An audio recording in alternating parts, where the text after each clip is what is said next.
Chapter 1, Mishnah 5. Activities that cause sadness are forbidden on Chol Moed, because the Torah commands us to be joyful on the festivals, Deuteronomy chapter 16, verse 14.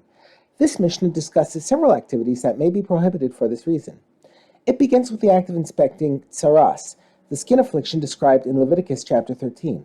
A person who has this affliction is called a metzora. He is tameh, and, among other restrictions, may not be inside any walled city in Eretz Yisrael. One cannot become a metzora unless he is inspected by a Kohen who declares that he is indeed afflicted. The Mishnah discusses whether a Kohen may inspect symptoms of tsaras on Chol Moed. We now turn to the words of the Mishnah. Rabbi Meir says a Kohen may inspect possible tsaras afflictions on Chol Moed to give a lenient ruling, but not to give a stringent one. That is, a Kohen may examine the symptoms on Chol Moed and declare the person tahor if it is not tsaras, because this does not cause sadness. On the contrary, it brings joy. However, if the Kohen discovers that it is tsaras, he must keep silent and refrain from issuing a tameh verdict, because that would cause sadness. But the sages say a Kohen may not inspect tsaras affliction at all, whether to give a lenient ruling or a stringent one. The sages hold that if the Kohen were to find tsaras, he would be obligated to rule it as such. Therefore, in order to avoid causing sadness, he must not examine possible tsaras at all on Chol Moed. Another activity that might bring a person to sadness on Chol Moed.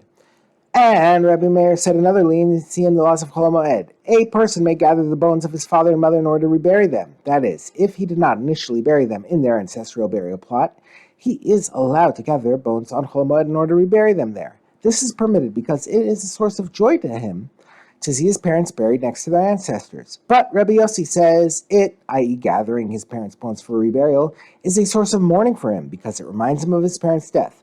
Therefore, it is forbidden on Chol Moed. Two activities that are prohibited even before Yom Tov because they may cause one to be sad on the festival. A person may not inspire grief for the loss of his dead relative, i.e. he may not hire someone to inspect the members of his family to eulogize a relative who had died sometime, to inspire the members of his family to eulogize a relative who had died sometime earlier, and he may not eulogize him, i.e. he may not hire someone to deliver eulogy for a relative who just died during the 30 days before a festival. Since the sadness caused by a eulogy does not significantly fade until 30 days have passed, the sages forbade eulogizing within 30 days of Yom Tov in order to prevent sorrow on the festival.